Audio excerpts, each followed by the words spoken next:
Okay, Barry, well, today's another video where I gotta talk about Enma, so I was wondering if you would be so kind to once again lend me just a fraction of a decimal of your mighty Haki, so I can pick up Enma without immediately passing out. It's for the audience, Barry. Oh, thank you so much. That means a lot. Okay. Hey, everybody, how you doing? Tekking and Barry here, and behold the mighty blade, Enma! Shing! Look at it glistening. Look at the temper pattern, the fires of hell burning inside of the blade. The circles! Look at the circles!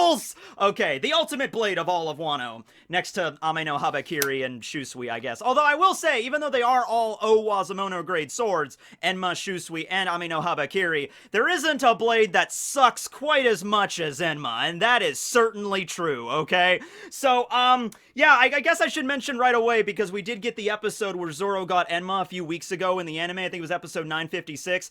The official color scheme of Enma is indeed purple. We saw that in the episode, so that pretty much, sets it in stone right there. We've seen it in the tankobons. There was that one time, though, Oda did draw it as a black sword, hence why the version I'm holding right now is black. There's probably going to be another re-release of Enma at some point that has the correct color scheme, and I'll probably pick that up at some point, too. But, I don't know how I feel about purple Enma, like, purple, like, as a devastating weapon. I don't know. Nidai Kitetsu is the same way. I think I know the reason why Oda did it, and that's because with the whole Edo Japan, that's the basis for Wano Kuni. During the Edo period, there were certain colors or dyes that was actually outlawed. You couldn't have like very bright, vibrant colors in Japan during that time period, and so Oda wanted to do like an inverse of that. So that's why all over Wano Kuni, there's bright colors everywhere. That's why Ashura Doji's hair is like bright pink, like a freaking sakura tree. That's why Kaido is a bright blue dragon, okay? So there's the reason for that. So I can see maybe that's why he went with purple for Enma and the Nidai Kitetsu, right? These are like some of the strongest swords in the world. Nidai Kitetsu is a second-generation cursed blade, for God's sake, and this madman Kitetsu made it, and he's like, purple! Purple needs to be the... actually, that makes a lot more sense now that I'm thinking about it, right? But at any rate, I kind of like the whole yin-yang thing that they were going with, the black and white with the Enma and Ame no Habakiri. I kind of like that dynamic, but what are you gonna do? It is what it is. Alright, so the last chapter of One Piece, chapter 1002, Zoro went up into the air and went to go slice Kaido, purportedly maybe at full power with this damn thing, and he missed, but he sliced off an entire horn on Onigashima. Now, look. This is not the kind of channel that goes into your game theories and your death battles where I, look at the island of Onigashima here and try to measure it and stuff. We all know I suck at math, okay? Suffice it to say, Onigashima, the skull part of Onigashima, not the entire island, just Muffin Mountain, is a big freaking mountain, okay? The thing is huge. It is so huge that you can fit a giant exhibition hall inside of there with tens of thousands of pirates and samurai and ninja and everything. Kaido has a giant, 6-7 story manor inside the damn thing. The Skull Mountain is huge, okay? And those horns are equally huge. Each of those horns could probably be a relative size of, a mountain in its own right. If you saw one of those things in real life, like a horn of Onigashima, it would probably be the size of a damn skyscraper, okay? Zoro cut one of those off, alright? Max power using freaking Enma. And also, I just want to say, we don't know if the attack stopped there. It could have been a thing where it was just off panel after, Zoro swung Enma at Kaido with his ultimate power of Haki and Ryuo. It sliced off the horn, and then that energy wave, that Getsuga Tensho, just kept flying off into the ocean and, split it Red Sea style. Maybe it did, maybe it didn't. I don't know, but it probably did, okay? So, It missed. Kaido dodged it. They had a bit of a freak-out moment. They really did, where Big Mom was like, Mama, Kaido, that's not a normal sword. You need to dodge. And Kaido's looking at it like, whoa, he's having, war flashbacks to Odin there. He's like, why do I sense Odin in that sword? Oh, crap. So he missed it. He dodged. But, and here's the big question here, what would have happened if that attack connected? I'll leave that below to you guys, alright? You go ahead and comment. But I highly doubt that would have been an attack that would have just, bounced off the scales or left Kaido with just a little bit of a paper cut or maybe a cardboard cut, the evolved form of a paper cut. If you ever worked in retail, you know how bad those things suck. I'm not saying it would have, sliced Kaido in half, but That was pretty damn powerful. You gotta give me that much, all right? That was some strength there, right? So the first time we see Zoro wielding Enma, the moment there where Tenguyama Hitetsu gives it over to him, and he's like, all right, well, Hiyori, that's her sword, and she's giving it to you, so here you go, have Enma. Be careful, just letting you know that Oden Kozuki was the only man, past, present, and future, that's very applicable given the theme of Wano, past, present, and future, that was ever able to wield Enma.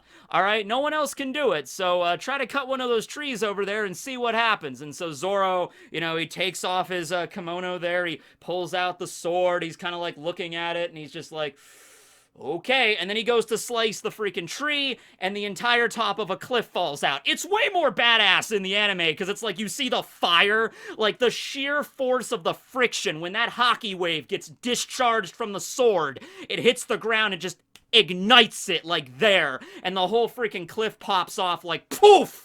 In molten fire, right? That was pretty damn cool in the anime. Also, the aura is very purple. I guess purple is just the color. Yoru, Mihawk's sword, it's pretty badass. Griffin, Shank's sword, also really cool.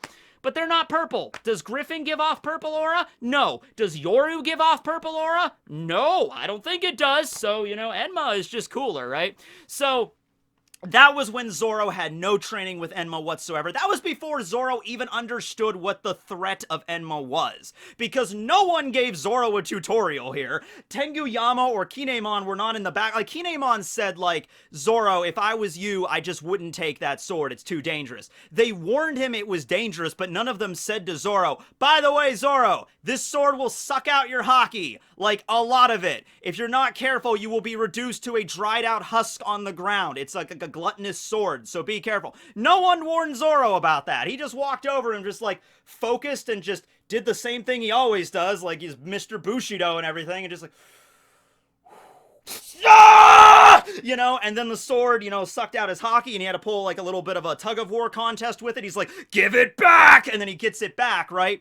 And then he starts training with it, okay? Now, the way that Tenguyama explained this is like, that sword takes your Ryuo, or your Haki, because Ryuo is armament Haki in Wano. That sword will take your Haki whenever it feels like it, okay? It's that kind of sword. Now, Zoro has definitely dealt with troublesome blades before, like the Katetsu is a perfect example of that. It's kind of been revealed a little bit that, like, these swords, they're not like Zanpakuto from Bleach or anything, but they do kind of have their own personalities. Like, Zoro has, like, the Katetsu is a very troublesome personality, okay? So he kind of had to rein that in a little bit. Shusui also, we got a little bit from that, and we certainly get that from Enma, okay?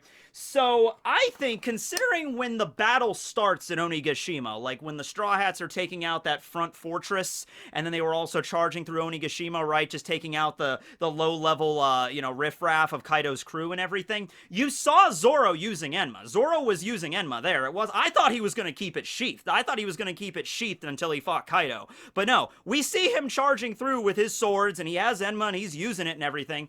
So, maybe he's trained with Enma enough to get to the point where it's like, at least the arrangement of like, alright, listen up. If I'm not using my Haki on an enemy, you don't do anything. You just be a regular sword, okay? Because the way Tenguyama described it's like anybody that tried to pick up this sword beforehand, it seems to imply there were other people. I'm not sure who, but there were other people that attempted to use Enma, maybe before Oden, because remember, Shimosuke Kozaburo was the one that made Enma. Alright, and I guess he bequeathed it to the Kozuki family at a young age for Oden, because Oden had it ever since he was a little kid, right? And so maybe there were people that used it before that as like test subjects. Maybe after Oden died and Tenguyama got the sword, maybe he tried to pass it on to someone else. Maybe in the 20 years there was somebody that was like, you were gonna be the anime protagonist that was gonna save all of Wano, right? Like somebody born out in the middle of the villages of Kuri, and he, rises through the ranks and he becomes a decent swordsman, and Tenguyama sees him one day, and this is like 10 years after Oden dies, and he's like, you might be the chosen one to liberate all of Wano. Take this sword, I will, and fight for behalf of... And then he just passed out. I'm like, well, He's clearly not the one. But anyway, so other people have tried to use this, and I don't even know if they've been trying to use Haki. Like, they might just pick up the sword and then immediately pass out, okay? So either Zoro came to an arrangement with the Enma, like, hey, okay, if I'm not using my Haki, you don't take it out, alright? It's fine. Or it could be something like Enma always is, kind of siphoning off a little bit of Zoro's Haki, but it's not enough to actually matter, okay? When he clashed with Kaido, not this chapter, but a few chapters ago with Killer, and they were doing that combo attack where he did, I think, Rengoku Onigiri, the Purgatory Onigiri, and Killer was using the beheading claw, and they were trying to like lop off Kaido's head, right? Zoro stated, like, I need to release more of Enma's power.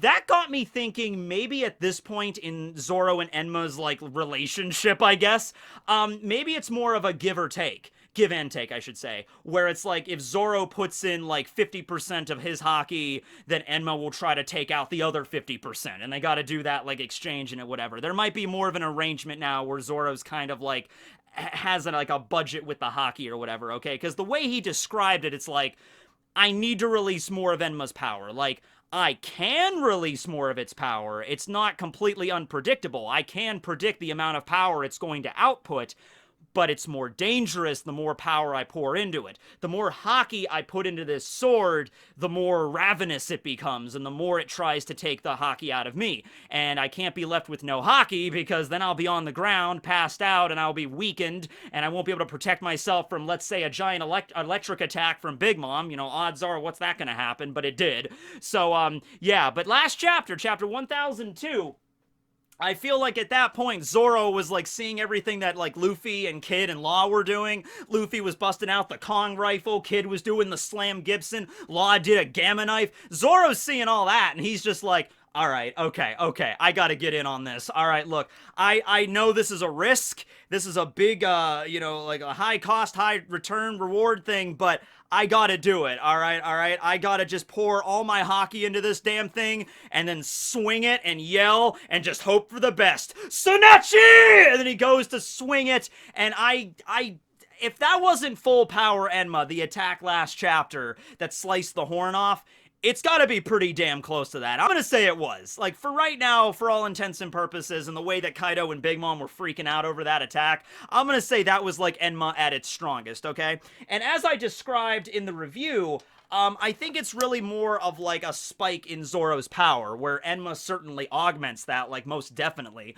I mean, the risk here is, of course, it sucks out your Haki, but it also amplifies the attack power several times over, okay? So, it could be a situation there where Zoro's power level clearly isn't like Yonko. Like, Zoro could not defeat a Yonko by himself, right? But at that one particular instance, you know, here's the battle, maybe here is the Rengoku Onigiri, it goes up like this, but when he used that attack last chapter, that, the Flying Dragon Blaze technique, just like, okay, spike, and then down. I spit all over my microphone, that's not very hygienic.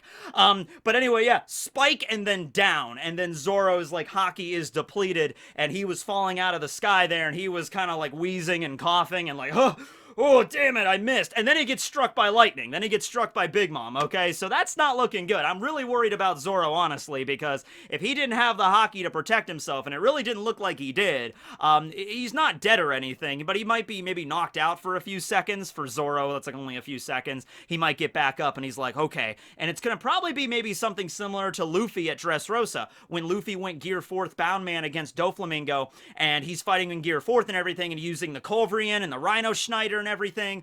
By the way, Luffy's Rhino Schneider, I forgot to count that in the last review, so don't worry, it's added on the chart now. Luffy has 5 hits, everybody else except Zoro has 2, and then Zoro has 1. If Zoro would have hit with that Flying Dragon Blaze, he would have been a 2 as well, but he didn't, unfortunately. But it's probably a good thing, because if Zoro did hit with the Blaze, then we might not have Kaido around anymore to show off more attacks against, right? He's kind of a punching bag at this stage in the fight. So anyway, yeah, when Luffy was fighting Doflamingo after all of those high-octane attacks and after the Leo bazooka and everything, he ran out of Gear 4th and he had to kind of recover his Haki, okay? Now, at the time that was going on, we also assumed, on top of losing his Haki, Luffy could not move, because remember, Gats had to find him and pick him up and carry him around while the Coliseum fighters were holding off Doflamingo, right, as best as they could. That's actually not true. Oda confirmed that later. He's like, well, he couldn't use his Haki for that 10 minutes, but he could still move. It was just that Luffy ended up finding Gats, and Luffy's like, okay, you can help me out. If you give me 5-10 minutes or whatever, you can hold him back, I can get my Haki back. So the same thing that happened later on with Katakuri, when Luffy's Gear 4th ended against Katakuri, he could still run and move around, it's just he couldn't use Haki anymore, okay? So that's gonna probably be something, a situation with Zoro. After he recovers from that lightning attack, he's probably gonna get up, he's gonna be coughing, maybe some blood or whatever, and he's gonna be like, all right, damn it, can't use my armament for a while. All right, I need to, you know, like, hang back for a second or two to catch my breath and get my Haki back, and just like look at Enma. He like looks at Enma and he's like, oh, don't worry. Next time we're gonna hit him, okay? He sees a ghostly Jedi spirit of Odin behind Enma. He's just like, you damn well better. It's like, I will. Okay, Ryuma's descendant. Who? No, don't worry about it. Just go. Just get your Haki back and then just fight the dragon. All right, I will. All right. But, yeah, I feel like if Kaido didn't dodge that, he would have been in some serious pain. If not sliced all the way through, there would have been a pretty large gash of blood spewing out of Kaido after that point, right? I mean, definitely so. Okay. But, going along with that logic, how many more of those does Zoro have in him?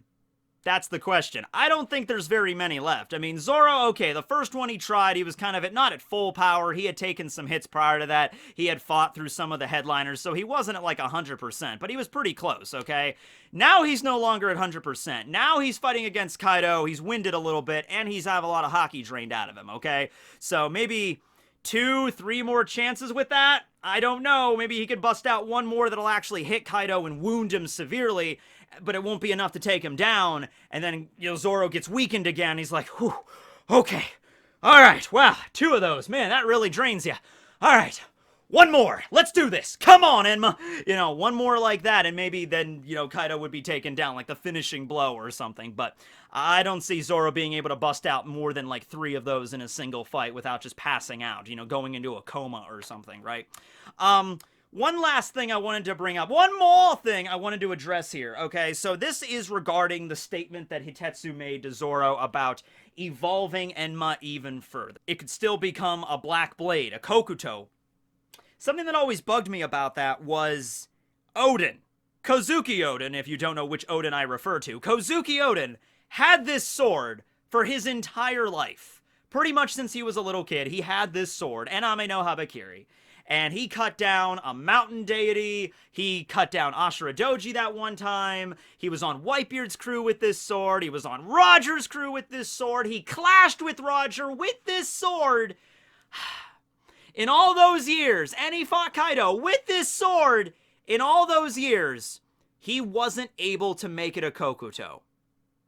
And Odin was probably one of the foremost masters of Ryuo, if not the strongest, you know, native user of Ryuo in all of Wano. If you're not including Kaido, because Kaido's not native to Wano, if you're including just the samurai of Wano by themselves, Odin's like the best user of Ryuo that entire country had to offer. And he had this blade for decades, and he wasn't able to turn it into a Kokuto.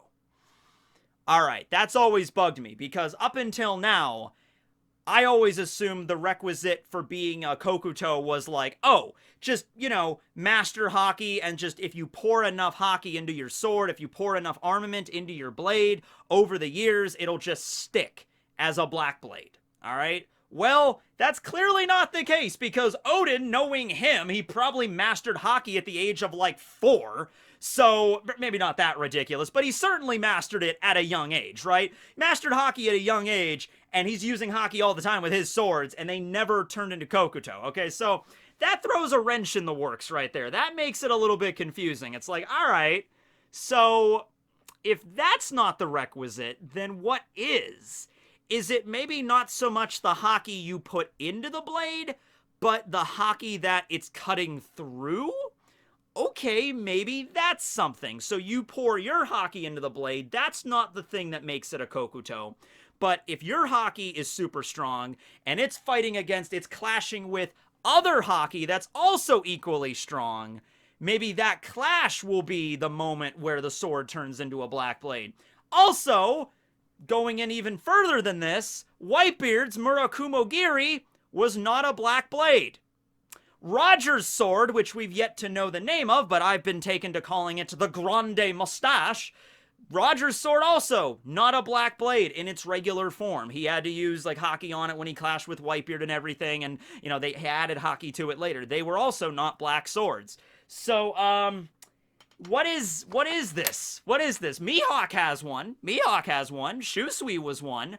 Ryuma and Mihawk both were extremely skilled swordsmen. Shanks's Griffin is not a Kokuto.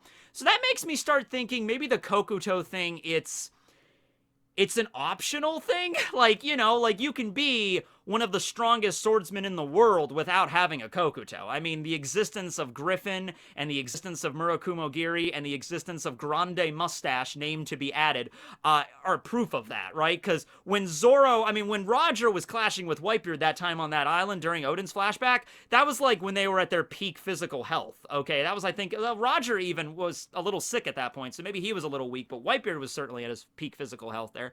So maybe it's a thing where you have the option to make it a Kokuto. Maybe there's like a whole ritual you have to do, like meditation or something. Like, I don't know. Maybe it's like if you channel Haki into your sword and then meditate with it for like 3 days and 3 nights or some shit, then it will permanently become a blade, a black blade, a Kokuto. But, you know, maybe Odin or, you know, Shanks, Whitebeard, they were just like, it's all right. I don't need to do any of that. It might be something. It might be something like that. And at the end of the day, it's like, well, we can channel Haki into it anyway. Like, Shanks can pour an ungodly amount of Haki into Griffin whenever he wants, so he doesn't need it to be a Kokuto, right? Same thing with Whitebeard, right? Maybe becoming a Kokuto is, you know, the prestige of the blade, or maybe if the blade is going to be passed on. Was Mihawk the one that made Yoru a Kokuto? Or was it Mihawk's master that had Kokuto before him? Or what if it was like this really strong swordsman before Mihawk that had Yoru, and it was already a Kokuto, and Mihawk slew him and then took Yoru, and it was already a black blade? I don't know. I'm just saying there is some inconsistencies here in the story. Maybe not inconsistencies is the best way to describe it, because, you know, if that's the way Oda wanted to do this, like, once you get to a high enough level, your blade automatically becomes a Kokuto once you achieve this crazy amount of Haki. Shanks, Whitebeard, Roger, they would all have black blades, and we don't see them in the flashbacks or whatever we see them. We don't see them. So that's definitely not like an automatic thing that happens when you just get really strong Haki, okay? So, I don't know. Zoro's gonna have to pull off maybe something special or something unique in order to get it into a Kokuto. Maybe Tenguyama can properly explain the process of how this works or something. I'm not really sure. Maybe Tenguyama even did. We might have a flashback moment. Maybe Tenguyama was explaining to Zoro during that moment when they're talking about the Kozaburo Shimosuke and the Katetsu and everything. Maybe Tenguyama told Zoro what to do to make it a Kokuto, but we just didn't see it as the fans, and so we'll cut back to that later in a flashback. Zoro gets back up after Big Mom's lightning strike, and he's looking at Enma, and he's just, like, flashing back to Tenguyama, like, this is what you need to do to make it a Kokuto. I was like, all right, I'll do that. First, you need to get struck by lightning. All right, well, okay, we're good. Next thing is, you need to cut a dragon. Okay, well, there's one right here. All right, this is gonna be easy for you then. It's the blood of dragons that turn it into a Kokuto. I kid, but Ryuma had a Kokuto, and he did cut up a dragon. And I guess that's not fair, though, also because, you know, Odin also cut up Kaido, who's not technically a dragon, he's a fish, so maybe it has to be a legitimate dragon. Maybe that in order for it to count, that it has to be legitimate dragon blood to get on the sword, right? And maybe Mihawk sliced up a dragon, or somebody beforehand that had Yoru sliced up a dragon. I don't know. Maybe dragons are the common denominator here. You ever think of that? I don't know. But anyway, just let me know down below how you feel about the whole Kokuto transformation, and how come Shanks and Whitebeard and Roger didn't have theirs as Kokutos, or how do you think Zoro's going to achieve his, or whatever. Maybe it's just really difficult. Maybe it's so niche and specific, even Shanks and Whitebeard and Roger with their crazy power and their Haki just weren't suited for it. But Ryuma, as a, you know, a focused samurai of Wano, I guess maybe more so than Odin. Maybe he was stronger than Odin. Who knows? I don't know. But anyway, yeah. Let me know below. Thanks for watching the video, everybody. And let's see what happens. There's no break next week, so more Enma action may be coming down the pipeline. Thanks for watching, everybody. And I'm starting to feel a little woozy here, so I'm going to put Enma down. Thank you for your assistance again, Barry. This will be Tekking Barry number 2, or Barry 1, or whatever we're calling him, signing out.